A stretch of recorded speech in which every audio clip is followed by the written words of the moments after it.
Rizky Maulana, Udah, Pak. silakan dijawab. Hmm, Contohnya mungkin obat tuberkulin, Pak. Tuberkulin, Untuk tuberkulin, untuk apa? untuk mendeteksi adanya TB. Tuberkulin, damar,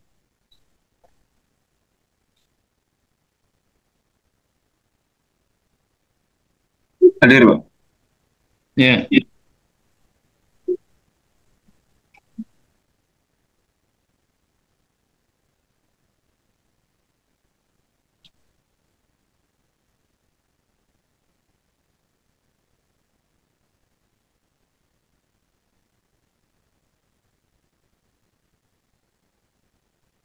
silakan.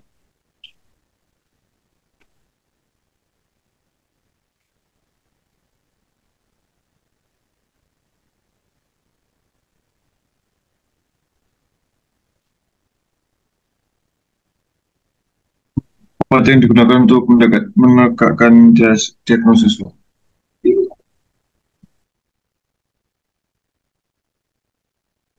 Mm.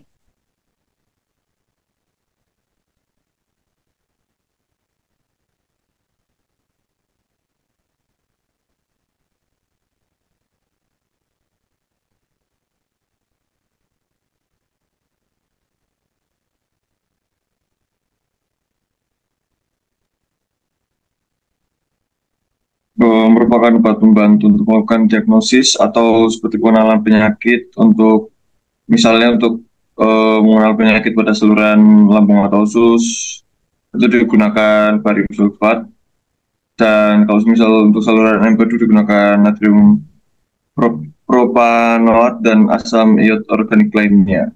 Barium sulfat untuk apa, Mas? Barium sulfat. Barium sulfat, Pak. Untuk apa barium sulfat? Hmm,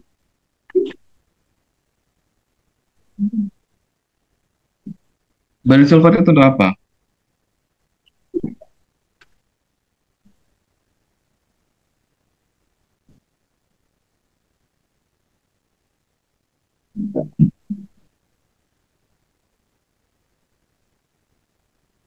untuk ronsen, Pak. Ronsen, X-ray, sinar X-ray, CT scan. X-ray. Ya. Anda tahu kontras? Kenapa? Anda tahu kontras nggak? Kontras, kontras awal. Kontras di dunia kedokteran, kontras itu apa? Kontras, kontras. Maka kan 2022 toh. Iya, Pak. Kontras. X-ray. Ya iya, kontras itu apa, Le? Kontras, kontras. Ada pemeriksaan MRI atau CT scan dengan atau tanpa kontras. Gitu. Hmm. Kan sudah dapat radiologi, sudah dapat toh mesinnya radio gitu. Di blok patol kan sudah atau kamu mesin blok patol. Iya, Pak. Karena ada pemeriksaan penunjang yaitu MRI atau CT scan dengan atau tanpa kontras. Kontras itu. Berarti kontras apa orang? Kontras tuh berarti kayak warnanya gitu, Pak. Kayak tingkat Bukan kontras, kejelasannya. bukan zat kontras.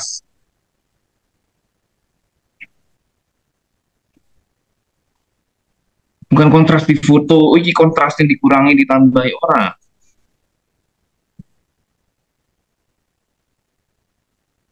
Barium sulfat itu kontras,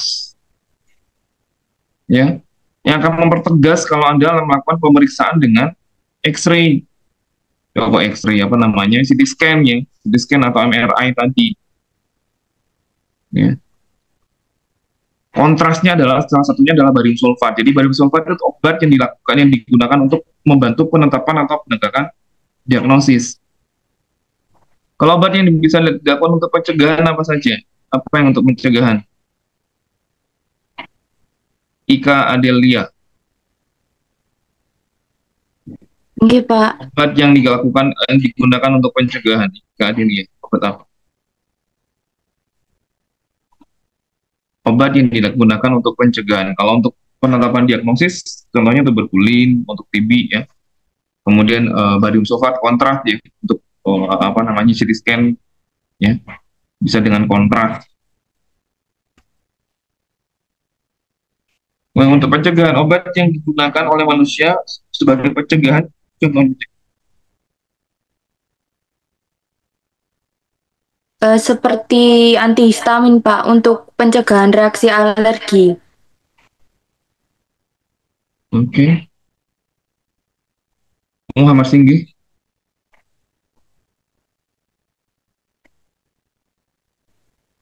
Iya, Pak. Muhammad Singgi. Ya, silakan Muhammad Singgi.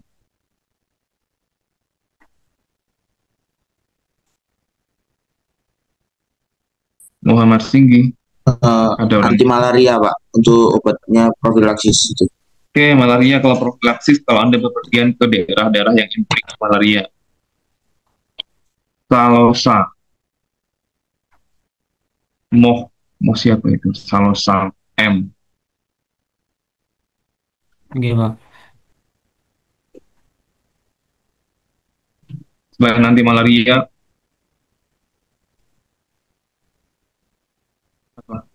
Ada vaksin-vaksin BCG, Pak, atau Vaksin, vaksin yang lain gitu. Vaksin untuk pencegahan. Ya, kalau penyembuhan jelas, pemulihan jelas, peningkatan kesehatan, peningkatan kesehatan vitamin. Kontrasepsi yang dimaksud di sini adalah kontrasepsi yang hormonal, yang disuntik atau implan atau yang pil gitu. Nah, kalau kita melihat yang di sini ya, slide berikutnya deh. Slide berikutnya, bahwa obat itu digolongkan menjadi beberapa golongan. Ada namanya obat bebas, bebas terbatas, obat keras, narkotik, psikotropik, obat-obat tertentu, obat wajib apotik, dan obat tradisional. Untuk obat bebas, ya, dia obat bebas, obat yang dijual bebas tanpa resep dokter.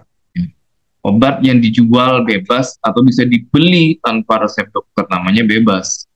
Tanda khasnya apa? Tandanya ini. Logo berwarna. Logo berwarna Hijau. ada lingkaran hitamnya. Ya. Jadi mau toko obat, mau apotek atau warung boleh menjualnya. Nah, seperti ini contohnya. Ya. Artinya dia obat bebas.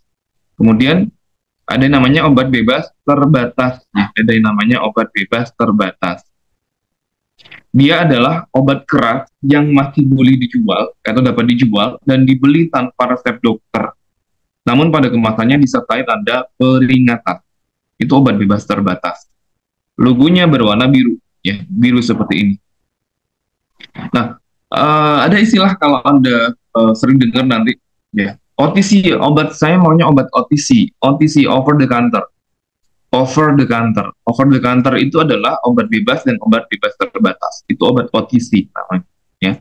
Obat bebas dan bebas terbatas. Di sini disebutkan bahwa pada obat bebas terbatas dia boleh dijual ya, dia obat keras tapi boleh dijual tanpa resep dokter ya. Tapi disertai dengan tanda peringatan. Peringatannya apa saja? Contohnya seperti ini ya. Kenapa sih harus dengan peringatan? Karena dia sebenarnya obat keras nih. Kalau Anda nggak pas dalam penggunaannya, ya, dosisnya nggak pas, aturan pakainya nggak pas, ya, Anda naikkan sendiri, ya, maka efek sampingnya akan fatal. Contoh, ya, Anda lihat, Anda kelihatan nggak tulisannya apa ini? Ini apa? Kursor saya muncul nggak di layar Anda? Muncul, Bapak. Muncul. Ini apa? Bisa baca nggak? Fenil? Fenil apa ini? Fenil?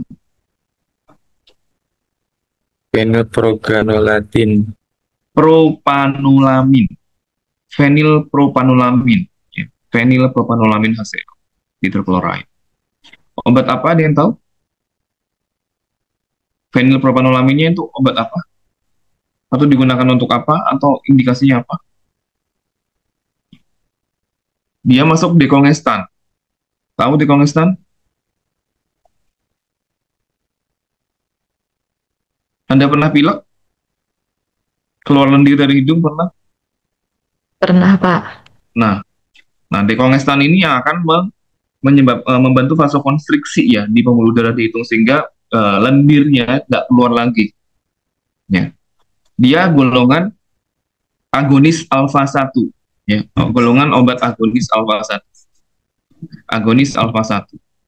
Nah, tujuannya bagus deh, supaya pembuluh darahnya vasokonstriksi. Ya, supaya nggak di sini ada vasokonstriksi, Anda nggak meler lagi ya. Lendir-lendir atau ingus jadi nggak meler lagi. Tapi yang tanpa disadari bahwa fenilpropanolamin atau pseudoephedrine, dia efek vasokonstriksi. Vasokonstriksi itu pembuluh darahnya menyempitnya, dipersempit lagi. Itu efeknya tidak hanya lokal di sini, tapi sistemik di tubuh Anda. Nah, sekarang kalau Anda lihat pasien hipertensi, ya, pasien hipertensi, kalau pembuluh darahnya vasokonstriksi, apa yang terjadi? Pernah dengar tahanan perifer nggak? Pernah mendengar tahanan perifer? Peripheral resistant di blok visio atau patofis, patol.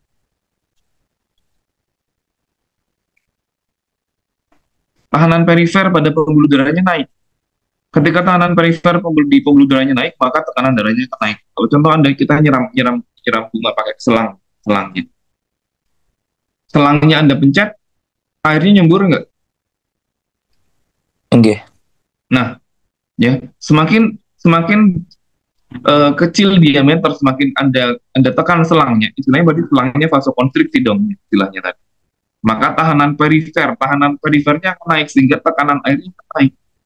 Kalau itu terjadi di tubuh Anda, di tubuh manusia, maka tekanan darah akan naik. Nah, sehingga ini nggak sembarangan orang-orang hipertensi yang biasanya grade 2 atau stroke. Kebayang orang stroke atau hipertensi yang darahnya 200 terus minum obat. Kebayang nggak? Nah, orang kan bebas selama ini, pilek, saya minum ini aja, minum ini aja. Ya. Tapi pernahkah, bahkan seorang nakes pun pernahkah Anda membaca tanda peringatannya di bagian belakang obat itu? Jarang. Ya. Dan bahkan banyak nakes yang tidak menyadari atau ini ya, kena fenilpropanolamin ini. Waspada bagi pasien-pasien yang hipertensi atau stroke. Ya. Karena dia punya efek vasokonstriksi di agonis alfa 1 deh, agonis alfa 1. Nah, tanda peringatan ini, ya kalau Anda lihat tanda peringatan yang saya bilang tadi, dia obat keras dengan tanda peringatan. Tanda peringatannya seperti apa? Nah, seperti ini. Ya. P1, P2, P3, P4, P5, P6. Ya. Awas obat keras, baca aturan pakai. Ya. Baca aturan pakai, contoh obat batuk pilek. Contoh. Awas obat keras, dikumur, ya bukan ditelan. Contoh betadine gargle. Bedanya gargle sama mouthwash. Gargle itu kalau Anda kumur harus di pangkal tenggorokan. Kalau mouthwash hanya di mulut. Ya, itu mouthwash. Kalau gargling itu di pangkal. Awas obat keras hanya untuk bagian luar dari badan. Oh, tetes mata, tetes telinga, tetes hidung. P4, awas obat keras hanya untuk dibakar. Jadi dulu ada namanya sigaret asma. Sigaret asma itu obat asma bentuknya seperti rokok. Jadi dibakar, dihisap seperti rokok. Tapi sekarang udah dihapuskan, ditarik dari pasaran. Ya, sudah ditarik. Udah nggak ada, P4 udah nggak. P5, awas obat keras tidak boleh ditelan. Contoh krim, salep, gel, sediaan topikal yang berupa krim dan sebagainya. P6 adalah obat keras, obat pasir jangan ditelan. Suppositoria atau ovula atau enema. Ya. Ada supo, ada enema. Yang obat yang dimasukkan ke dubur. Tapi kalau ovula kita masukkan ke vagina. Ya. Itu tulisannya adalah awas obat keras, obat pasir jangan ditelan. Nah, berikutnya adalah obat bebas. Maaf sebentar. Saya ke toilet bentar.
Oke, maaf saya lanjutkan.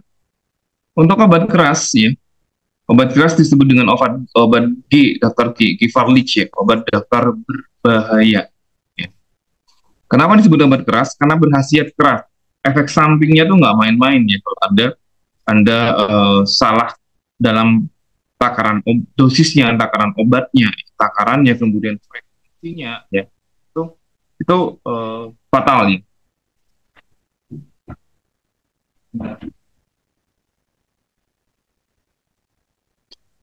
Jadi nggak sembarangan ya, sehingga harus dengan resep dokter dan pengawasan dokter. Logonya adalah obat K, ya. K adalah latar belakang warna merah, adalah obat keras. Nah, contoh ini ya, obat keras ini yang laris di apotek ya. Bagi yang beli biasanya mayoritas 98% adalah mahasiswi-mahasiswi yang membeli obat ini. Ya, ini untuk apa? Tapi yang biasa dibeli yang nggak ada TR-nya, ini Mediclean biasa, ini Mediclean TR nggak jarang. Ini harus dengan resep. Untuk apa ini, Dek? Yang perempuan? Untuk jerawat, dokter. Jerawat batu, ya, jerawat batu. Mediclean ya, mereknya Mediclean, clindamycin. Ini kan tretinoin. Kalau tretinoin, ya memang yang lebih parah lagi, 0,25. Atorvastatin ya, kemudian nifedipin. Ya. Obat ada logonya, berarti harus dengan resep. Pak, saya pernah beli obat, logonya kok boleh itu ya, nggak tanpa resep. Kita bahas di next slide. Untuk obat keras apa saja? Semua obat injeksi. Injeksi itu luas logonya K. Antibiotik, hormon, adrenalin, digitalis, antihistamin, dan masih banyak sekali obat-obatan keras, obat dengan logo K. Selanjutnya ada obat namanya narkotik ya, narkotika. Obatnya adalah narkotika. Ya. Untuk narkotik, dia merupakan zat atau obat yang berasal dari tanaman.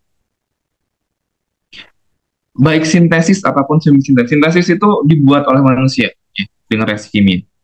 Ataupun semisintesis yang dapat menyebabkan penurunan atau perubahan kesadaran, hilangnya rasa, mengurangi sampai menghilangkan rasa nyeri dan bukan ketergantungan. Nah, untuk narkotik ini, narkotik logonya Anda lihat ada plus seperti ini.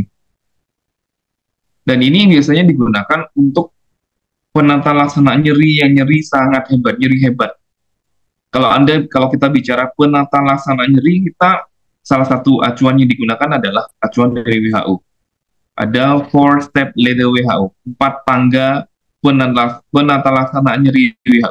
Jadi 4-step ladder WHO. Di zaman saya dulu masih kerja di rumah sakit, ya itu masih 3-step ladder. Sekarang sudah 4-step ladder. Ya. 4-step ladder WHO. Kalau Anda ingin tahu. Nah, untuk nyeri sendiri akan diklasifikasikan dari tingkatannya ada ringan. Kalau dulu hanya ringan, sedang, nyeri ringan, sedang, kemudian nyeri hebat. Ya. Kalau sekarang menjadi 4 tingkatan. Membaginya berdasarkan apa, Pak? Berdasarkan VAS, visual analog skill. Saya rasa Anda sudah diajari visual analog skill dari mimik wajah ya ketika dia nyeri. Apakah sudah teriak, menangis, atau seperti apa, ada skalanya. Sehingga dari sana digunakan untuk menentukan skala nyerinya berapa. Nah, narkotik ini biasanya yang sering digunakan karena saya bekerja di rumah sakit kanker ya. Hanya nyeri kanker adalah nyeri hebat, pasti akan menggunakan narkotik. Kebanyakan adalah narkotika. Narkotika sendiri itu dibagi menjadi 3 golongan. Ada golongan 1, 2, dan 3. Nah, bedanya apa? Bedanya kalau Anda amati di slide bahwa golongan 1 itu potensi ketergantungannya sangat tinggi ya. Potensi ketergantungannya sangat tinggi. Yang golongan 2 itu tinggi, dengan golongan 3 itu ketergantungannya ringan atau rendah. Yang digunakan untuk pengobatan adalah kategori atau golongan 2 dan golongan 3. 1 tidak digunakan untuk pengobatan karena potensi ketergantungannya itu sangat tinggi sekali. Jadi nggak digunakan untuk mengobati pasien. Golongan 2 contoh apa? Morfin, morfin, fentanyl. Golongan 3 kodein. Pak, ini kok saya pernah dapat ya kodein itu saya batuk kok dikasih kodein.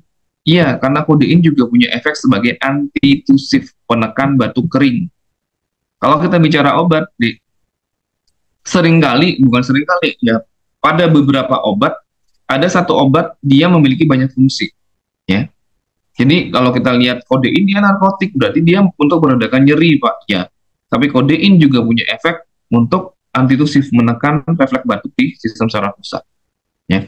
Kalau sudah dengan dextrometorphan dia tidak mempan, maka akan naik ke namanya kodein. Nah, golongan satu ada heroin, kokain dan heroin, ya. Kokain, heroin.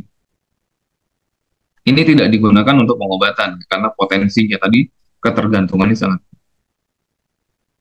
Kemudian ada zat bernama atau obat psikotropik, ya. Psikotropik dia zat atau obat baik alami atau sintesis, dia bukan narkotik, ya, bukan narkotik.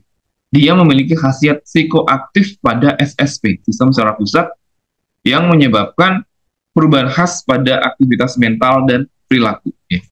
Pada aktivitas mental dan perilaku dia ngefeknya ke sana. Kalau narkotik lebih ke penekanan meredakan nyeri. Pak, ada teman saya menggunakan narkotik buat no-fly. Narkotik itu punya efek, ya, depresi pada SSP, depresi atau penekanan pada sistem pernafasan, ya.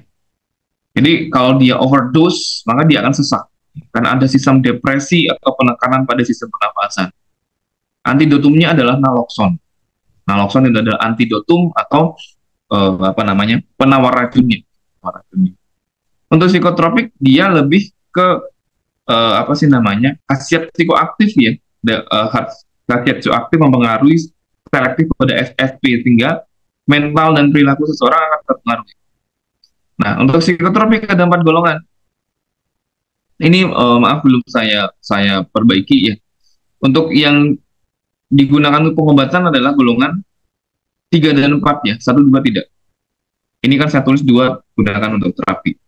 Yang digunakan untuk terapi adalah golongan 3 dan golongan 4. Ya. Dia menyebabkan juga efek, ya, ketergantungan, ya, yang sangat tinggi, golongan 1, 2, sehingga tidak digunakan.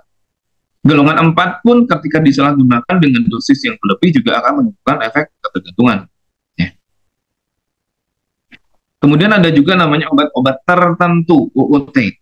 Dia bukan narkotik, dia bukan psikotropik, tapi dia punya, ketika pasien menggunakan di atas dosis tentang terapinya, maka akan terjadi perubahan khas pada mental dan perilaku. Ya. Jadi bukan narkotik, bukan psikotropik. Contoh tramadol. Ada yang tahu tramadol obat apa? Tramadol, ada yang pernah dengar?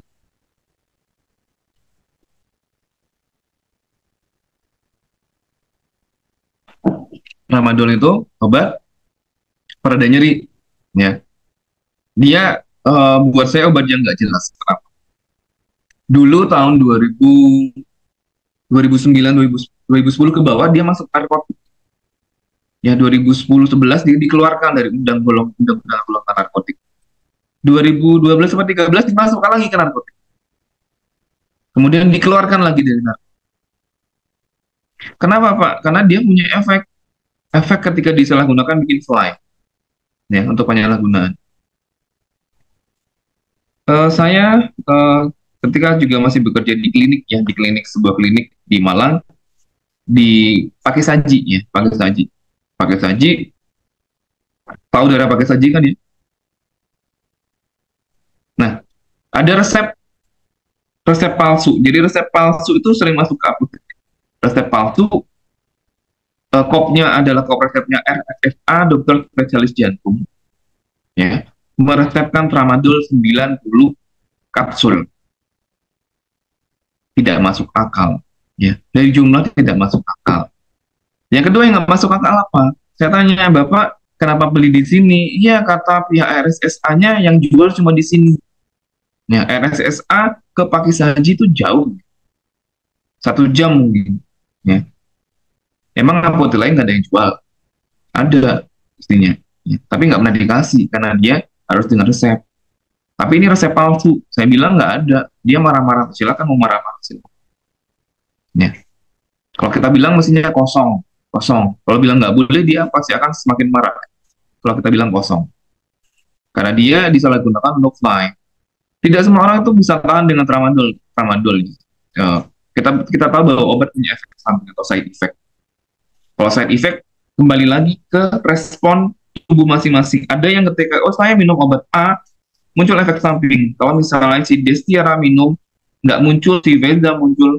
Nah, atau si Raditya atau dan sebagainya itu tidak muncul atau muncul juga. Bisa saja. Ya. Jadi respons setiap orang itu berbeda. Kalau kita bicara tramadol, saya amati pada beberapa pasien itu vertigo, ya. Ketika dia nggak cocok sama nih obat vertigo yang muncul. Kemudian ada namanya obat trihexyl, ini salah ya, maaf. Trihexylphenidil, ya. Trihexylphenidil, obat apa trihexyl? Trihexylphenidil. Pernah dengar? Trihexylphenidil untuk Mengatasi gejala Parkinson. Parkinson. Parkinson itu apa?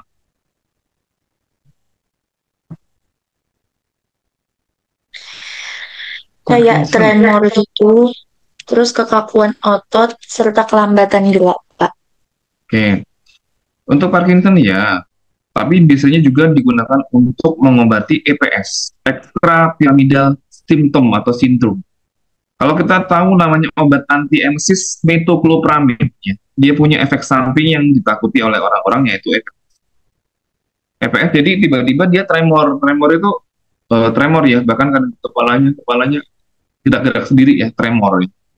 Habis minum metoclopramid tiba-tiba tremor berarti EPS, maka akan diberikan namanya trihexylphenidil. Chlorpromazine, obat apa? Chlorpromazine obat apa? Sebenarnya buat pasien skizofrenia itu Pak. Schizophrenia itu apa bahasa awamnya? Namun Bahasa awamnya schizophrenia apa?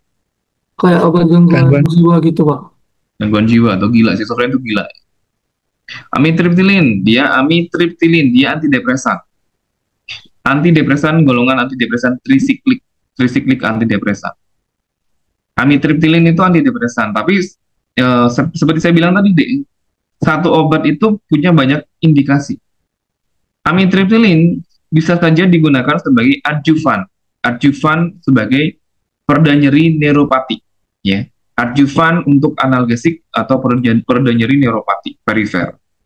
Ya, pada spesialis syaraf akan meresepkan amitriptilin, diracik. Ya. Jadi bukan, kalau lihat resepnya saya dapat amitriptilin, saya stres dong, saya depresi dong, enggak, belum tentu. Ya. Ini salah ketik, maaf, haloperidol, ya, haloperidol, antipsikosis ya, dextromethorphan, ini adalah obat batuk kering atau antitusif. Dan obat-obatan ini harus diresep karena banyak disalahgunakan. Dextromethorphan dulu itu bebas ya, dia obat bebas terbatas, bukunya biru. Kemudian booming tahun 2013 atau 14 jadi digunakan untuk fly. Ya.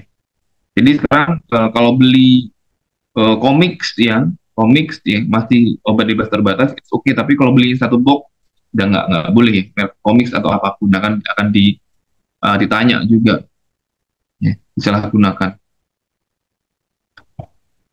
Kemudian ada obat wajib apotek. Obat wajib apotek itu adalah obat keras yang boleh dijual, ya, atau dibeli tanpa resep dokter. Tapi yang menyerahkan harus seorang apoteker. Itu ada di undang-undang, ya.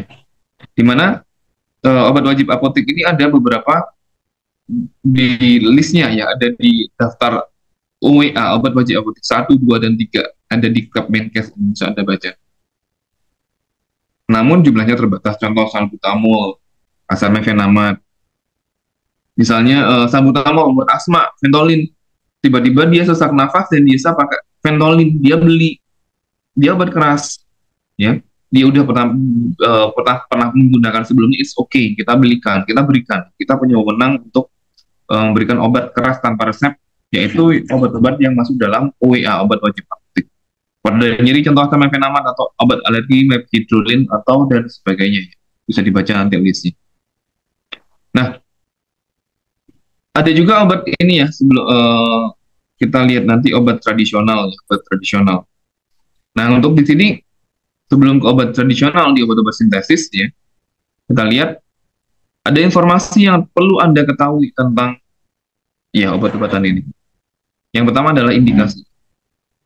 Indikasi. Indikasi itu adalah kegunaan obat ya pada kondisi penyakit tertentu. Contoh, paracetamol indikasinya apa? Demam. Ya. Paracetamol indikasinya demam, bisa nyeri kepala, sakit kepala ringan. Ya.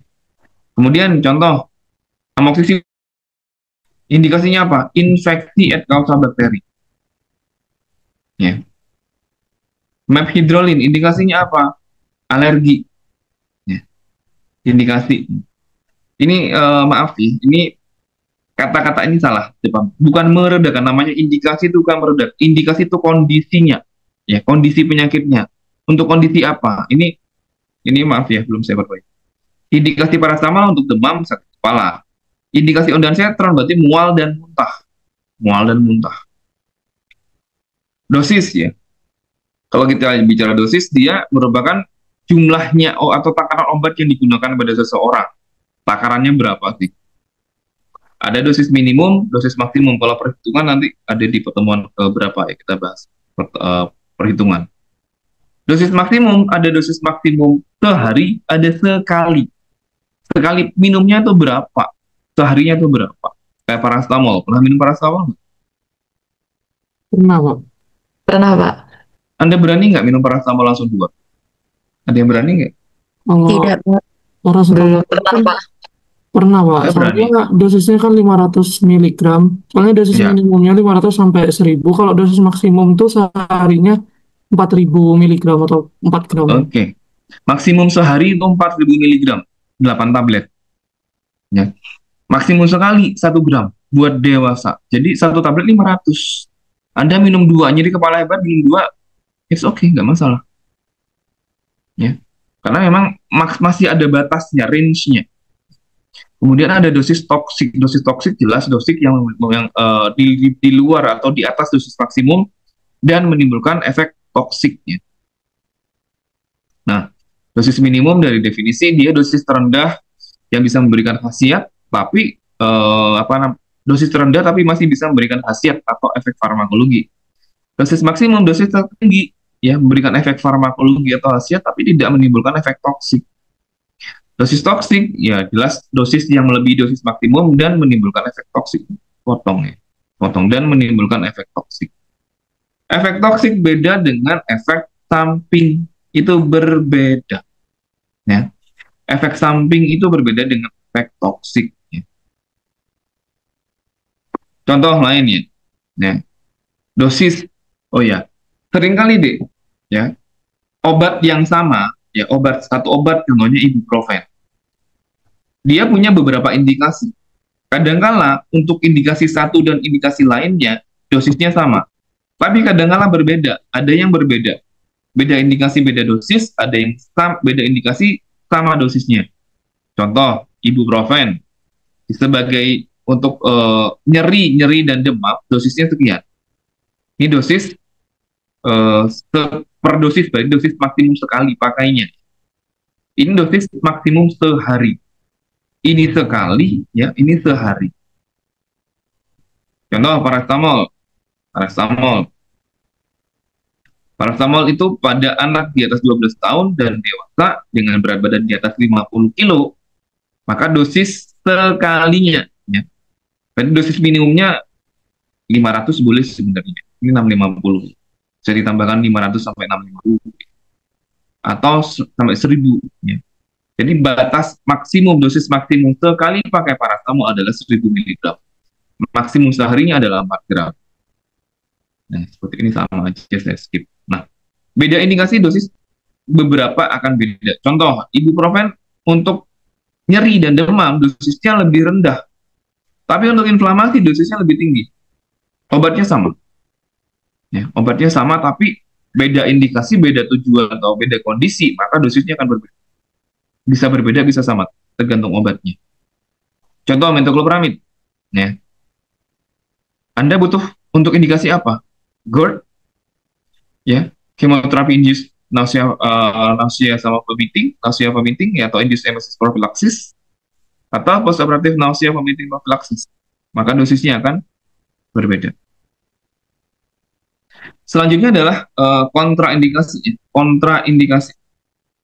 Kontraindikasi adalah kondisi di mana pasien ini sama sekali nggak boleh minum obat tersebut. Kontraindikasi itu nggak boleh sama sekali. Ya. Kalau peringatan perhatian, pasien masih boleh mengkonsumsi obat tersebut dengan pengawasan dokter. Ya. Kontraindikasi artinya pasien tersebut sudah tidak boleh sama sekali. Kondisi di mana pasien tadi tidak boleh mengkonsumsi obat sama sekali. Obat tersebut. Contoh, paracetamol. Kontraindikasi hipersensitivitas terhadap paracetamol atau komponen lain dalam paracetamol. Komponen lain adalah bahan-bahan tambahan yang ada di dalam tablet paracetamol tersebut. Severe hepatic impairment, kondisi penyakit hepar yang berat, ya. Severe active liver disease. Sama seperti severe hepatic impairment nggak bisa diberikan paracetamol. Karena kita tahu bahwa efek toksik dari paracetamol adalah hepatotoksik. Itu adalah efek toksik dari paracetamol. Warning and precaution. Pasien dengan kondisi dia suka pemabuk, Pak. Harus dengan hati-hati. Kenapa? Karena alkohol itu dapat meningkatkan efek toksik dari paracetamol. Atau peringatan use with caution in patient with severe renal impairment. Pada pasien dengan gangguan ginjal itu boleh, tapi harus dengan pengawasan dokter, dengan hati-hati. Ya. Beda kontraindikasi sama warning atau precaution. Pada saat mungkin Anda stase di rumah sakit atau Anda sudah jadi dokter di lapangan, sebenarnya kontraindikasi itu boleh dilanggar, boleh. Ada kondisi di mana kontraindikasi boleh dilanggar kalau sudah tidak ada obat lain. Contoh, ya, Anda tahu stroke? Stroke itu apa? Oh, Stroke ada dua, ada stroke ischemic, ada hemorrhagic. Stroke yang perdarahan sama sumbatan. Ya, kalau pasien tersebut, ya, ada stroke ischemic, ada sumbatan di pembuluh darah di otak. Dan pasien yang sama mengalami PUD, peptic ulcer disease. Ya, peptic ulcer disease yang aktif, ya, aktif PUD. Jadi ada luka di dinding lambungnya, ada luka, ada bleeding di sana. Pada kondisi stroke butuh namanya antikoagulan, ya, butuh antikoagulan, antiplatelet. Tapi kalau Anda beri antikoagulan, antiplatelet, lambungnya akan bleeding, semakin bleeding. Sekarang kira-kira mau pilih menyelamatin otak atau menyelamatin lambung? Nyelamatin lambung, dia nggak bleeding, tapi otaknya nyumbet. Lama-lama mati. Ya, pneumoranya meluas, daerah yang rusak akan semakin meluas. Ya. Maaf, ada iklannya. Kemudian kalau kita nyelamatin otak, lambungnya, sumbatan akan teratasi, tapi lambungnya akan berdarah. Pilih yang mana? Pilih otak atau pilih lambung? Pilih mana? pilih otak, Pak. Pilih otak. Otak. Antikoagulan, antiplatelet itu kontraindikasi pada kondisi peptic ulcer disease. Nah, itu yang saya bilang, boleh dilanggar, karena pada kondisi tertentu kita boleh langgar. Pada kondisi yang memang seperti ini, ya, nggak semua kondisi kita bisa langgar. Karena memang kita butuh nyelamatin pembuluh darah di otak ini, ya.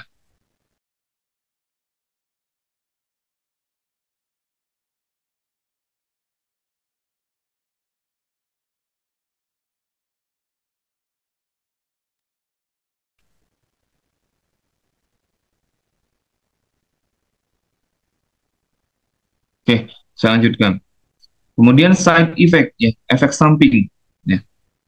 Nah, kalau ini sebelum ke sana, ya, Anda lihat di belakang tuh sebenarnya ada peringatan, ada informasi, tapi jarang sekali dibaca oleh pasien. Jangankan pasien, nakes aja jarang baca di yang ini. Apa yang tertera di sini? Ya, informasi apa yang tertera di sini itu harus dibaca. Ya. Ada efek samping. Efek samping itu apa, Pak? Efek samping ya namanya efek yang tidak diinginkan. Efek yang diinginkan apa? Efek farmakologi, efek khasiat namanya. Ya, obat itu memiliki efek samping dan efek khasiat atau efek farmakologi. Ya. Kalau Anda baca efek samping, ya, di buku Anda tidak akan pernah minum obat karena Anda ketakutan. Efek samping bisa 2 lembar. Satu obat efek sampingnya bisa 2 lembar sendiri. Ya. Tapi yang perlu kita ketahui satu, efek samping tidak selalu muncul pada setiap individu, tergantung respon masing-masing itu berbeda. Kedua, efek samping itu ada dibagi lagi menjadi yang sangat sering terjadi, dan sangat jarang terjadi. Yang di bawah 1% itu jarang terjadi. Yang perlu kita waspada adalah yang sangat sering terjadi di atas 10%. Headache, sakit kepala, nausea, epilepsi, fullness, penuh di perut, heartburn, panas di dada, konstipasi, diarrhea, anoreksia, nggak nafsu makan, blur vision, matanya jadi blur ya, buram penglihatan. Ini contoh ya. Ini yang sangat sering terjadi. Jadi yang kita waspada yang ini. Ya. Jadi kalau kita lihat efek samping yang kita perhatikan adalah yang sangat sering terjadi, yang di atas 10%. Nah, kalau kita bicara obat, ada namanya expired date, ada yang namanya beyond use date atau BUD. Ya, ada BUD ya. ED, expired date, ada BUD, beyond use date. Bedanya apa? Ya, kita lihat, kita kasih contoh. Ya. Jelas kalau di sini expired date-nya tertera 8 Juli 2016. Maka obat itu akan expired. Expired itu apa sih? Maka kualitasnya akan menurun, kadarnya akan turun. Ya. Jadi kualitas dari obat itu akan sudah mulai turun ya, terutama kadarnya turun di bawah standar yang ditetapkan. Kalau misalnya gini, ada tetes mata. Ya, misalnya kita tetes mata, terteranya ED-nya adalah misalnya 8 Agustus 2026. Kemudian Ilhan beli obat tersebut ya tanggal 7 Juli 2025. Kemudian dibuka kemasan atau segel yang untuk dipakai. Tanggal 8 Juli 2025. Nah, ada beberapa obat yang punya beyond use date. Contoh tetes mata. Maka beyond use date-nya adalah 26, ada yang literatur menyebutkan 26 sampai 28, atau ada yang menyampaikan 26 sampai 30 hari. Setelah dibuka. Ya, itu berarti sudah expired date, udah nggak bisa dipakai lagi. Ya, padahal Anda lihat bahwa expired-nya masih 2026. Tapi dibukanya karena dia belinya tanggal 7, bulan 7 2025, dipakainya tanggal 8, maka 26 sampai 28 atau 30 hari setelah tanggal ini, itu sudah tidak bisa dipakai lagi. Ini adalah beyond use date-nya. Sudah expired nanti. Obat ini. Obat apa saja yang memiliki beyond use date, Pak? Tetes mata, ya. Tetes mata, kemudian hidung, tetes telinga, ya, itu punya. Ya. Kemudian apalagi? Sirup. Seringkali emak-emak itu nyimpan, oh masih ada, taruh di kulkas. Ya. Okay. Dipakai 2 tahun lagi masih dipakai, bisa. Itu ada beyond use date-nya juga. Ya, ada perhitungannya, ada cara ngitungnya. Kemudian tablet. Tablet yang apa, Pak? Tablet yang toples. Kalau Anda lihat di puskesmas atau di rumah sakit yang toplesan, isinya kaleng atau toples plastik ya, itu banyak tablet, itu akan punya BUD. Beda kalau tablet yang strip atau blister. Kemasan strip atau blister dia tidak punya BUD. Ya. Kemudian salep, apalagi salep krim dan sebagainya, dia punya BUD. Dia punya beyond use date. Sirup ada namanya sirup kering. Ya, sirup kering. Sirup kering bentuknya serbuk. Kalau Anda masukin di air, contoh saya minum amoxan atau amoxicillin, sirup kering, Pak. Setelah Anda campur air, ya, maka BUD-nya akan berlaku. Kalau Anda menyimpannya di suhu ruang, maka BUD-nya 7 hari.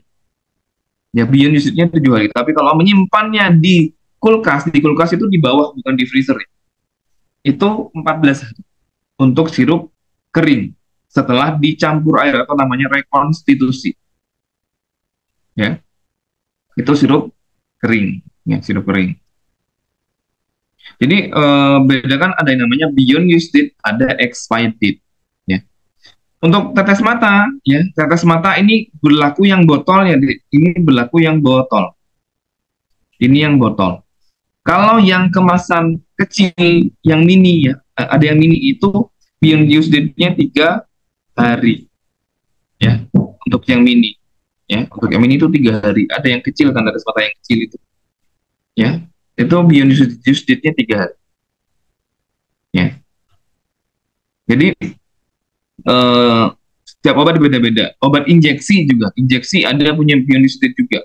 Setelah dibuka, dia stabil berapa lama? Ya, saya pernah ketika masih bekerja, saya lupa namanya. Hormon apa ya, kok saya lupa.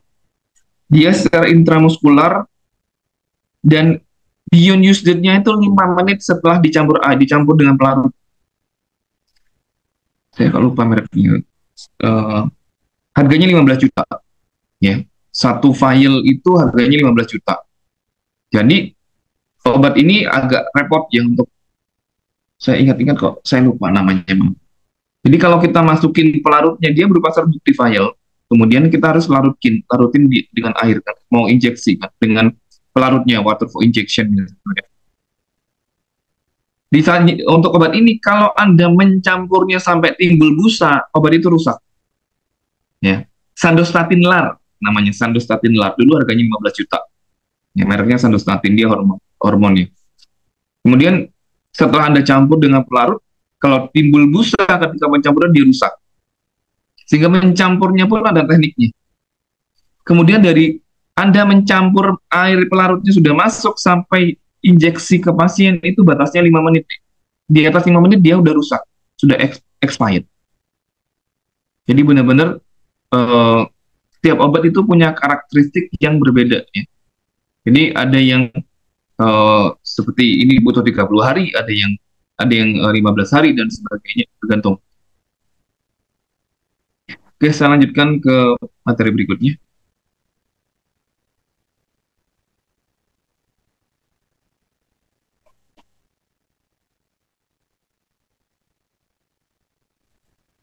Oke, saya share screen. Oh, wait, bukan ini. Yang obat tradisional belum.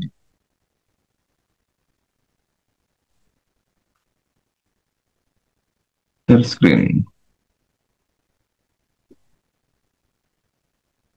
Oke, untuk obat tradisional sudah terlihat di layar Anda? Sudah tampak di layar Anda? Sudah, Pak. Sudah. Oke. Sudah, Pak. Obat tradisional kalau Anda baca di definisi ya, dia merupakan bahan berupa tumbuhan atau hewan atau mineral atau sarian atau gelanik ya, atau campuran bahan tersebut yang turun-temurun digunakan untuk pengobatan berdasarkan pengalaman. Di Indonesia obat tradisional dibagi menjadi 3, jamu, herbal terstandar, dan fitofarmaka. Ya. Jamu itu logonya seperti ini. Kalau ada yang logonya seperti ini, berarti dia masih jamu. Jamu itu apa? Kalau kita lihat definisinya, dia bahan-bahan alam yang sediaannya masih berupa berupa simplisia. Simplisia sederhana seperti irisan rimpang, akar kering, dan khasiatnya ya, dan keamanannya baru terbukti secara empiris. Empiris itu berdasarkan pengalaman turun-temurun atau pengalaman, belum ada uji klinik, preklinik. Definisi ini udah nggak sesuai sebenarnya. Kenapa? Di sini disebutkan bahwa jamu merupakan sediaan yang masih berupa simplisia sederhana, masih rajangan-rajangan. Sedangkan kalau rajangan-rajangan itu kayak mungkin di zaman COVID ada namanya wedang ya, wedang yang sasetan, ya itu masih sesuai definisinya. Tapi kalau kita lihat sekarang, jamu itu sudah berupa sirup, kapsul, tablet, jadi definisinya udah nggak sesuai lagi. Dan ini empiris ya, belum ada pengujiannya. Anda pernah minum kunyit asam beras kencur? Pernah minum? Ada yang pernah minum? Pernah, Bapak? Keracunan nggak? Enggak, Enggak. Pak. Ya, aman dong. Ya. Jadi walaupun dia tidak ada pengujian, tapi dia aman karena empiris sudah digunakan selama turun temurun. Dan kata-kata di jamu itu nggak boleh digunakan untuk mengobati, nggak boleh. Seharusnya secara tradisional digunakan untuk membantu meredakan gula darah, membantu menurunkan tekanan darah, membantu ya, bukan mengobati. Tapi secara tradisional digunakan untuk membantu menurunkan dan sebagainya. Contohnya apa? Nah, ini jelas ya, jamu bau gendong. Yang ini Anda lihat tolak angin, logonya jamu, tapi sudah modern dengan kemasannya sama bentuk sediaan. Ini kapsul. Oh, ini jelas terbukti. Jadi definisi yang tadi sebenarnya udah nggak sesuai lagi dengan apa namanya bentuk-bentuk sediaan jamu yang ada di pasaran. Nah, laksing ya, dia jamu, tapi kemasannya bagus. Isinya daun sena, ada ya, kemiri dan sebagainya untuk apa namanya membantu melancarkan BAB. Kemudian ada obat herbal standar. Bedanya apa? Obat herbal standar atau OHT, dia obat bahan alam yang khasiat dan keamanannya, khasiat dan keamanan ya, itu sudah diujikan secara preklinik pada hewan coba, yaitu pada tikus dan hewan coba lain. Preklinik itu diuji cobakan pada hewan coba. Dan bahan bakunya sudah distandarisasi. Itu bedanya. Ini logonya adalah seperti ini. Ini herbal terstandar. Contohnya, nah, diapet itu herbal terstandar. Dia udah uji ke hewan. Uji preklinik, keamanan maupun khasiat. Ya. Kemudian, nah, Anda lihat lelap. Kalau nggak bisa tidur atau insomnia, dia juga udah apa namanya obat herbal standar ya. Sudah ada ujian prekliniknya. Kemudian diap menir, ya dari Nyonya Menir. Dia untuk DM, diabetes mellitus, pada gula darah. Selanjutnya adalah fitofarmaka. Dia tingkatan tertinggi dari obat tradisional. Dia sudah diujikan secara preklinik, iya, klinik juga iya pada manusia. Uji klinik fase 1, 2, 3, 4. Bahan baku dan produk jadinya sudah distandarisasi. Jadi sudah setara dengan obat sintetis. Ya. Logonya seperti ini. Contohnya Nodiar, ya, obat diare Nodiar. Ya. Kemudian, nah, dijelas Timuno yang terkenal ya, untuk imunomodulator. Ya, imunomodulator tipe stimulan meningkatkan sistem imun. Ya. Pak, ini kan isinya adalah Pilantus ninuri atau meniran. Saya pernah melihat isinya sama, tapi logonya ada yang jamu, ada yang fitofarmaka, ada yang herbal standar. Kok bisa? Untuk ini, ya ini kan meniran ini sirup ya, sirup dengan Stimuno isinya adalah meniran yang dibuat dalam bentuk sirup.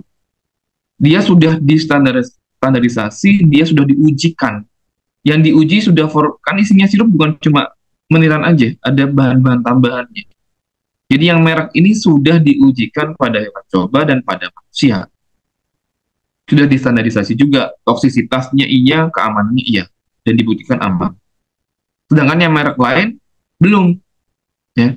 Jadi nggak bisa Anda bilang kan sama-sama dosisnya sama Pak, tapi kan isinya beda, bahan-bahan tambahnya berbeda, juga akan mempengaruhi. Ya, stimulan untuk imunomodulator. Ada tensi guard untuk hipertensi, dia sudah setara dengan beta blocker. Ya. Fitofarmaka sebanyak apapun di Indonesia akan hilang ketika para dokter tidak mau meresepkan. Ya. Kenapa nggak meresepkan? Karena tidak di-cover BPJS, memang tidak di-cover. Tapi buat apa penelitian besar-besaran tentang bahan alam ketika Anda yang nantinya tidak mau meresepkan? Sudah jelas datanya, data bukti klinisnya sudah ada. Tapi banyak teman-teman dokter yang nggak percaya, beberapa nggak percaya dengan bahkan kelas fitofarmaka yang sudah diuji pada manusia nggak percaya. Ya. Nah, apa namanya?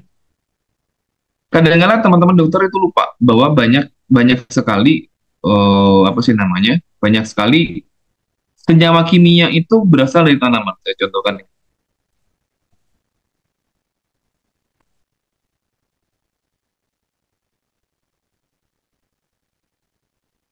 Oke, sebentar.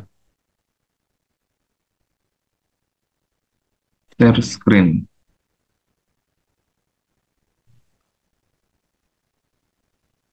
Yes.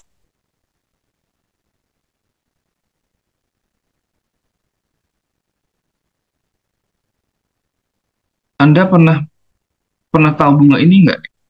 Bunga di pinggir jalan yang dianggap dianggap remeh, kadang cuma dibuat mainan taruh di telinga. Pernah Anda tahu? tahu. Pernah tahu, Pak. Ini mengandung alkaloid vinca, yaitu vincristin dan vinblastin. Dan sampai saat ini diambil alkaloidnya untuk obat kemoterapi. Ya. Sekarang udah nggak ngambil dari tanaman sintetis, jadi kita membuat vincristin vinblastin itu kita sintesis ya dengan berbagai zat kimia, kita buat strukturnya mirip vincristin vinblastin. Kenapa nggak bahan alam aja yang dipertahankan? Karena kebutuhannya banyak, sedangkan bunga kan harus ditanam lagi, ketika dipanen diambil, ya nggak bisa semuanya kita tapi awalnya adalah dari bunga. Teman-teman dokter lupa bahwa bahan alam itu punya khasiat. Anda tahu digoxin itu obat buat bisa aritmia, bisa jantung juga bisa. Dia dari daun, ya, daun digitalis, ya. Daun digitalis. Ya. Tapi ya banyak yang lupa bahwa bahan alam nggak punya manfaat, nggak punya khasiat. Metformin sebagai obat gula itu dari kulit batang tanaman, apa saya lupa tanamannya. Aspirin dari kulit batang juga, satu tanaman. Sampai sekarang dipakai. Senyawa bahan alam pun punya khasiat. Ya, apalagi yang udah ada logonya seperti ini, udah diuji. Masih kurang percaya apa? Tapi kembali lagi, masih nggak percaya ya sudah. Ya. Pak, saya lebih percaya yang namanya MLM. Apa MLM? Tahu MLM? Tiansi dan sebagainya. Ya, pernah dengar MLM? Kalau Mbak Anda lihat MLM logonya apa? Dia bukan logo obat bebas, obat keras dan sebagainya, bukan pula logo fitofarmaka dan sebagainya, tapi dia masuk food supplement. Tapi harganya mahal, klaimnya gede-gedean. Kalau emang dia berkhasiat, buktikan dong kalau berani dia ke fitofarmaka. Nggak berani. Ya. Kalau saya nggak mau pakai MLM yang jelas, dia nggak ada ujinya. Dia dipakai kenapa? Testimoni. Ya. Anda tuh dokter, ya. Anda tuh dokter, tolong jangan percaya testimoni. Testimoni tak dibayar, nih. Diberikan testimoni, kamu saya transfer. Ya. Anda kan testimoni palsu nama. Tapi kalau ini sudah ada data klinisnya, data percobaan pada hewan, coba keamanan khasiat pada manusia sudah. Nggak bisa dibohongin lagi by data. Fitofar banyak ya, nggak cuma ini. Ada Tensigard, ada Reumanir, ya, ada Exgra, ada Nodiar, dan sebagainya. Banyak sekali. Apakah bahan alam itu aman, Pak? Terbuat dari bahan alam, aman 100%? No, tidak. Bahan alam juga punya efek samping. Contoh, brotowali. Brotowali itu pahit banget. Dia bagus buat menurunkan gula darah. Tapi dia menghambat pertumbuhan plasenta. Jadi dia punya efek samping pada plasenta. Pada ibu hamil nggak bisa. Merica, ya merica itu bagus buat DM, tapi buat tekanan darah nggak bisa, dia akan menaikkan. Ya, tetap aja punya efek samping sehingga harus ada takarannya. Yang berikutnya dek, ya Pak, saya minum kunyit nih Pak, kunyit bubuk atau kunyit instan. Tapi kok saya nggak ada efeknya. Anda salah mengolahnya, maka isi zat aktifnya hilang, maka nggak ada. Pernyataan saya ini mungkin akan saya serba salah kalau saya bilang seperti ini, dibilang mematikan usaha kecil, bahwa dengan kunyit yang disangrai itu yang ya pengusaha itu. Tapi saya harus menyampaikan bahwa kunyit itu mengandung senyawa aktif kurkuminoid dan minyak asiri, di mana kurkuminoid dan minyak asiri itu akan rusak pada suhu di atas 60 derajat. Anda bayangkan ketika disangrai itu suhunya berapa? Ambil termometer, 100 atau 100 lebih. Alhasil yang Anda makan apa? Nggak tahu saya. Nggak tahu. Ya. Jadi, salah cara pengolahan, maka isinya juga akan hilang. Isinya hilang, apa yang Anda minum? Ya nggak tahu. Tapi ya itu serba salah ketika saya menyampaikan ini, ya pasti banyak yang protes akan mematikan, sehingga saya nggak akan keluar-keluar. Jadi kan para penjual jahe instan, kunyit instan dan sebagainya. Karena mereka mengambil kunyitnya, tapi pengolahannya nggak benar. Ya. Kalau di farmasi ya kita ajarin gimana cara, tapi pakai alat ya, bukan bunga disangrai, kita ekstraksi. Seperti itu. Oke, ini untuk bahan alam ya. Kemudian untuk slide berikutnya, kita langsung 2 pertemuan ya. Oh ya, untuk ini ya deh, untuk ini kan seharusnya pertemuan yang farmakokinet, terminologi sama rute ya. Terminologi kan saya rasa nggak perlu saya ajari banyak, terminologi bisa Anda baca. Jadi sekarang saya masuk ke farmakokinetik juga setelah ini. Nanti ada pertemuan yang topiknya nggak sesuai karena farmakokinetik saya majukan. Jadi bagian mungkin resep yang saya berikan 2 kali, karena banyak ketika nanti di stase koastokler Anda tidak bisa menulis resep. Banyak kakak-kakak kelas nggak bisa menulis resep. Jadi nanti kemungkinan di bagian resep saya buat double 2 pertemuan, ya. Tapi di bagian yang ini jadi saya majukan. Karena di terminologi saya rasa nggak perlu saya tanya panjang lebar, saya discuss terminologi, saya rasa Anda bisa membaca. Jadi hari ini topik minggu depan farmakokinetik saya majukan ke sekarang. Tapi sebelum ke farmakokinetik kita ke bentuk sediaan dulu.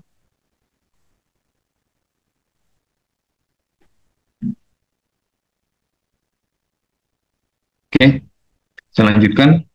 Untuk pemberian bentuk sediaan obat dan dosis. Ada namanya bentuk sediaan. Bentuk sediaan itu ada padat, ya. Ada setengah padat atau solida, setengah padat, semi solid, cair, liquid, dan gas. Itu bentuk sediaan. Ya. Sediaan solida ada tablet, ada pil, ada kapsul, ada pulvis, ada pulvers, ada supo. Pulvis itu apa, Pak? Pulvis itu serbuk yang tak terbagi, serbuk gigi. Ya. Pulvers itu puyer, serbuk terbagi, puyer, pulvers itu. Nah, saya skip aja ini. Tablet, ya, definisi bisa dibaca. Kita lihat tablet, ada kapsul, ada kaplet. Anda tahu bedanya tablet sama kaplet apa? Ini tablet, ini kaplet.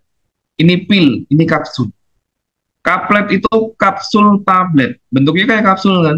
Tapi kan tablet. Namanya kaplet. Ya. Ini tablet, bentuk sedianya tablet. Ini kaplet, ini kapsul. Kapsul ini kapsul yang ada soft kapsul ya, ini kapsul biasa, ada soft kapsul. Ini pil itu bulat, ya. Pil itu bulat seperti ini.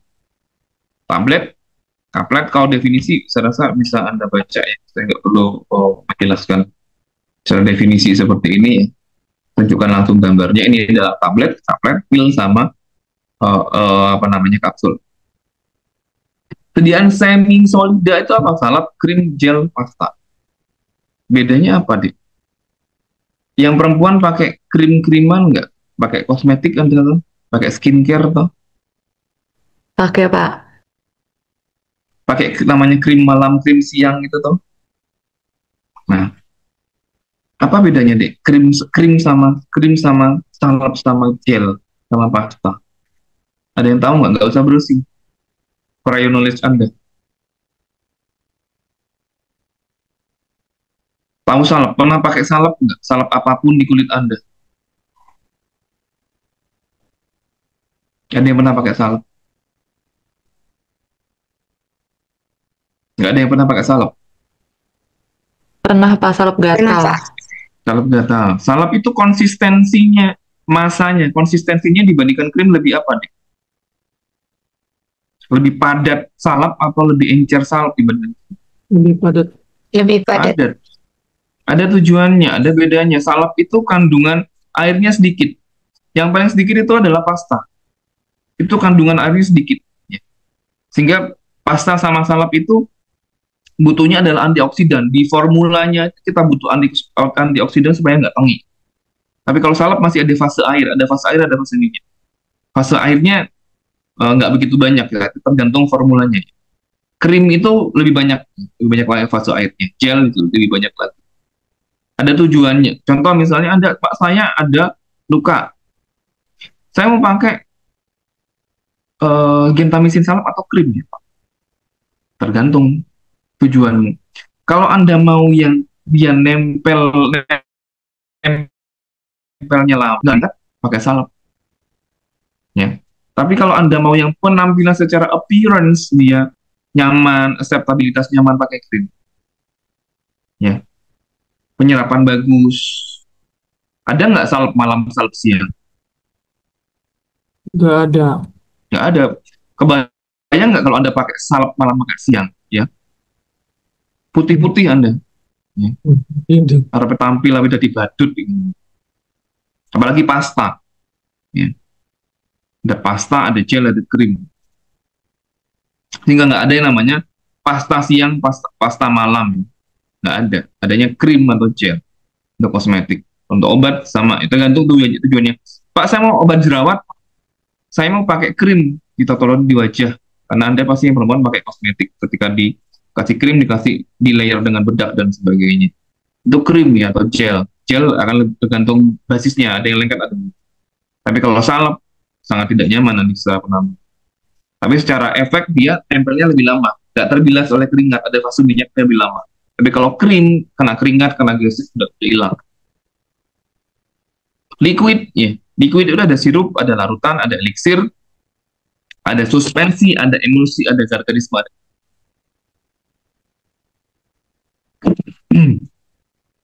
Nah, dengan apa sih bedanya ini? Apa sih bedanya sirup? Sirup itu sediaan cair yang komposisinya, pemanisnya itu glukosa, banyak glukosanya. Itu sirup ya. Kalau pelarutnya yang banyak alkohol itu eliksir. Kalau Anda sama-sama sirup kok, ya secara bentuk cair kenapa ada eliksir dan eliksir itu Anda baca pelarut alkoholnya paling banyak. Kenapa sih pakai alkohol sih Pak? Orang-orang farmasi, apoteker kok suka pakai alkohol? Karena mayoritas sediaan obat itu larut dalam alkohol dengan dosis takaran tertentu. Ya. Suspensi itu apa? Suspensi itu adalah padatan yang terdispersi dalam larutan. Contoh, kalau kita bicara antasida, milanta, perumak, dia ada kayak gerinjil-gerinjilnya, kayak pasir-pasir, karena dia nggak larut. Dia nggak larut sebenarnya, tapi diminta dalam bentuk suatu cairan atau larutan. Yang sehingga kita buat namanya suspensi ya. Suspensi. Jadi sehingga kalau Anda pakai harus kocok terlebih dahulu ya. Kalau sirup sama eliksir perlu dikocok nggak perlu. Suspensi yang perlu dikocok. Emulsi itu kita menggabungkan antara dua fase. Kayak minyak sama air bisa dicampur, nggak bisa. Kita bikin minyak ikan. Kalau isinya minyak ikan doang, pasti pasiennya muntah-muntah. Ya, pasti akan kita kasih bahan tambahan. Di mana bahan tambahan ada fase air, ada fase minyak. Air sama minyak tidak akan pernah bersatu. Sehingga kita butuh namanya emulgator ya. Di farmasi emulgator, kita membuat tercampur ya, menjadi sebuah emulsi. Gargarisme jelas ya, obat ada mouthwash, ada gargarisme, ada injeksi larutan. Jelas. Gas itu ada aerosol, ada spray, ya, ada gas oksigen, ya, gas itu yang oksigen, spray hidung, spray mulut, aerosol itu untuk inhaler ya. Ada rute pemberian obat, ya. Rute ada parenteral, ada enteral, ada inhalasi, ada topikal. Topikal itu topikal di kulit, topikal. Parenteral itu masuk di pembuluh darah. Enterik berarti Anda rute per oral. Inhalasi berarti di hidung. Ya. Rute enteral, ada beberapa rute enteral, ada rute oral, ada sublingual, ada bukal, ada rektal. Ya, itu enteral, enterik, usus, masuk di usus. Keuntungannya apa? Mudah, nggak butuh keahlian khusus, nggak nyeri ketika dipakai. Kerugiannya, onsetnya lama, karena butuh absorpsi. Onset itu apa, Pak? Waktu mula kerja obat. Kalau Anda minum obat, sampai dia bekerja, misalnya 5 menit, kemudian dia bekerja, namanya onset. Berarti onsetnya 5 menit. Kerugiannya apa kalau per oral? Kerugiannya adalah, kalau pas obatnya pahit, nggak enak. Atau pasien nggak sadar diri, nggak bisa disusun dalam tablet, nggak bisa. Rute per oral, bentuk sediaannya apa saja? Ada yang bentuk liquid, ada yang bentuk solid. Nah, ini adalah bentuk sediaan solid sama liquid untuk rute per oral. Ya, jelas, sirup, suspensi, dan sebagainya. Sublingual itu ditaruh di bawah lidah. Ya. Keuntungannya mudah, onsetnya cepat, karena dia melewati first pass effect metabolism. Dia nggak langsung di metabolisme di hepar, nggak lewat sena porta. Di awal obat kan akan di metabolisme, namanya first pass effect metabolism. Dia melewati itu, sehingga efeknya dia langsung memberikan efeknya pada orang, contoh angina pectoris, nyeri dada, nggak perlu menelan, sehingga dia juga bisa menghindari obat yang rusak di saluran cerna. Kerugiannya apa? Nggak nyaman, pahit pula, dan tidak bisa diberikan pada pasien yang ditata. Bukal itu ditaruh di mukosa, bisa pipi atau di gusi ya, bukal. Mudah, onsetnya cepat, nggak perlu menelan. Kerugiannya nggak nyaman. Jangankan ini nyelip di sini sebesar ini. Anda makan nasi nyelip sedikit apa ya, cabai atau apa, udah nggak enak. Ini nyelip segede gaban kayak gini, ya bahkan 10 jam masih seperti ini, ya nggak enak, nggak nyaman, ya tidak bisa diberikan pada pasien yang tidak sadar. Rektal itu supuk, ya rektal itu supuk. Ada enema, ada supuk. Supuk itu bentuknya peluru, enema itu cair. Nah, contohnya ini, ya. Ini adalah suppositoria, ini masuk dubur. Ini enema, kayak yang ada ini enema, ya. Isinya semi solid. Ini ovula, seperti dubur, ini seperti suppositoria, supuk ke dubur, ovula untuk vagina. Ini tablet vagina. Ini tablet tapi dimasukin ke vagina. Ini douche. Douche itu dimasukin ke vagina, cairan. Ya. Nah, nanti silakan dicek, ini salah ya, gambarnya ini salah. Ketika masuk supo nggak perlu jari masuk ke dubur, nggak perlu, ya nggak perlu. Cuma didorong aja, didorong, udah, maka dubur akan menutup sendiri. Nggak perlu, ini salah. Jarinya masuk itu adalah gambar yang salah. Dan posisinya tidak seperti ini. Ada posisi dalam penggunaan suppositoria, ya. Ada posisi, silakan cek di Google nanti, posisi pemakaian suku. Jadi posisi seperti ini salah. Rute parenteral itu bentuk sediaannya. Ini rute, ini bentuk sediaan injeksi. Bentuk sediaan injeksi ada rute intravena, intramuskular, seputan, perkutan, ya, intraarterial, ya, intraartikular, banyak sekali. Ya, banyak, nggak cuma ini. Untuk intravena ada bolus, ada infus. Ya, intravena bolus, ada infus. IV bolus, ada IV infus. Parenteral, keuntungannya banyak, cepat. Karena dia nggak lewati absorpsi, cepat. Karena langsung di pembuluh darah. Dapat diberikan pada pasien yang nggak sadar, cocok untuk obat yang tidak tahan dengan asam lambung. Obatnya rusak dengan asam lambung. Kerugiannya, dia nggak praktis, butuh alat, nggak bisa disuntik sendiri, butuh keahlian khusus, ada rasa nyeri, kalau ada alergi, dia cepat muncul alergi atau efek sampingnya karena langsung di ya intravena langsung, ya intravena. Kalau ini infus, ini bolus, ya ini infus. Saya rasa Anda sudah diajarkan sudut penyuntikannya sudah, ya. Ini intramuskular, ya kita ke dalam paskel, ya sudutnya 90 derajat ke dalam otot. Kalau si intrakutan, kita nyuntiknya di lapisan dermal kulit, ya di bawah epidermis, intrakutan atau intradermal, ya. Kemudian ada subkutan, ya subkutan, ya di bawah jaringan kulit, jaringan konektif atau jaringan lemak. Ya. Nah, saya rasa Anda sudah ini kan pasti sudah diajari. Kalau inhalasi itu lebih cepat, absorpsinya lebih cepat, ya. bukan absorpsi, onsetnya, maaf, onsetnya lebih cepat, kadar obatnya terkontrol. Menghindari first pass effect metabolism, karena ketika kita inhalasi dia masuk ke paru, langsung tertarget, nggak masuk ke lambung, usus, ke hepar, buat di metabolisme, tidak.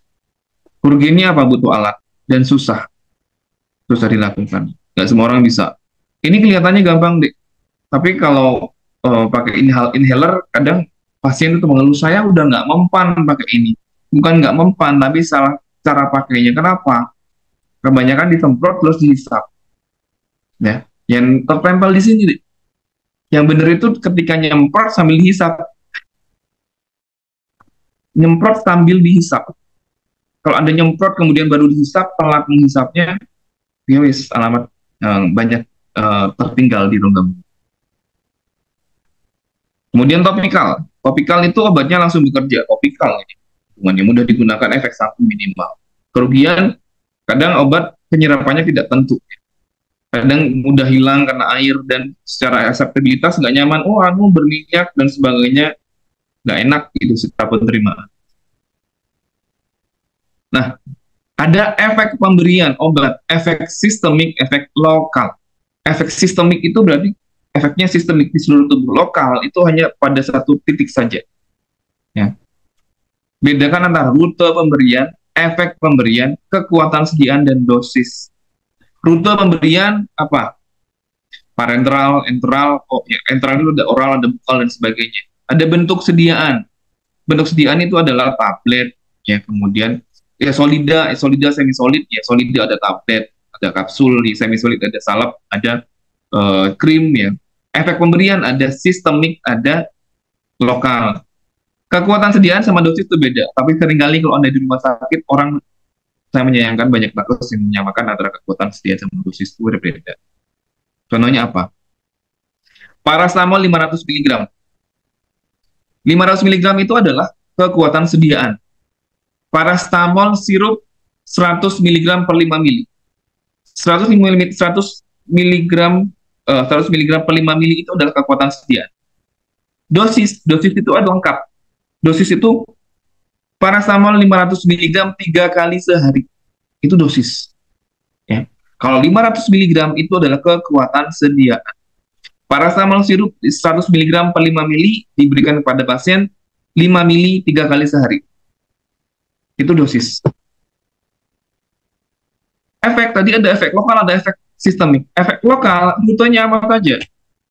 Ya, efek lokal rutenya apa saja? Ada peroral, ada vaginal, perektal. Peroral, Pak, peroral, tapi kenapa efeknya lokal? Tidak semua yang masuk ke mulut itu efeknya sistemik. Contoh, FG Troches. Pernah minum FG Troches, isinya adalah gramicidin, stradiumisin. Dia untuk radang tenggorokan, antibiotik. Dia di saluran cerna nggak diserap. Jadi bekerjanya lokal aja. Antasida, tablet antasida. Okay. Atau suspensi antasida. Dia bekerja di lambung, dia masuk ke mulut, Pak, tapi kerjanya di lambung aja, kan efeknya lokal, berarti. Terlokalisir. Gargle, berarti hanya di sini aja. Vaginal, jelas di daerah vagina aja. Dubur, ya, di daerah dubur. Supo, berarti untuk wasir, ya. Jadi, kita lihat, dia punya efek lokal atau sistemik. Supo, itu punya efek lokal, punya sistemik, tergantung obatnya, jenis obatnya. Kalau obat wasir, yang mengalami wasir itu duburnya apa tubuhnya?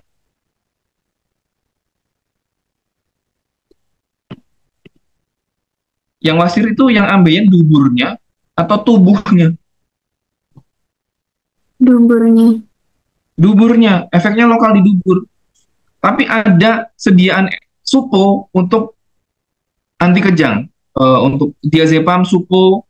Yang kejang itu duburnya atau tubuhnya yang kejang? Tubuhnya. Efeknya sistemik. Ya. Jadi ada supo, nanti kita lihat ada efek lokalnya supo, ya, enema. Untuk konstipasi juga bisa, tergantung obatnya apa. Ya, efek lokal itu banyaknya untuk efek lokal, bentuk sediaannya. Yang sistemik juga ada topikal, udah ada supo juga, ya. Tadi saya bilang, supo misalnya pada demam, supo paracetamol, ya. Jadi jangan terkecoh dengan rektal, supositoria pasti lokal. dilihat isinya apa. Parenteral pasti sistemik. Topikal itu ada yang sistem, ada patch transdermalnya. Jadi ketika ditempel, dia masuk ke dalam pembuluh darah, dia obatnya akan jalan. Ya. Dosis, skip saja nih udah.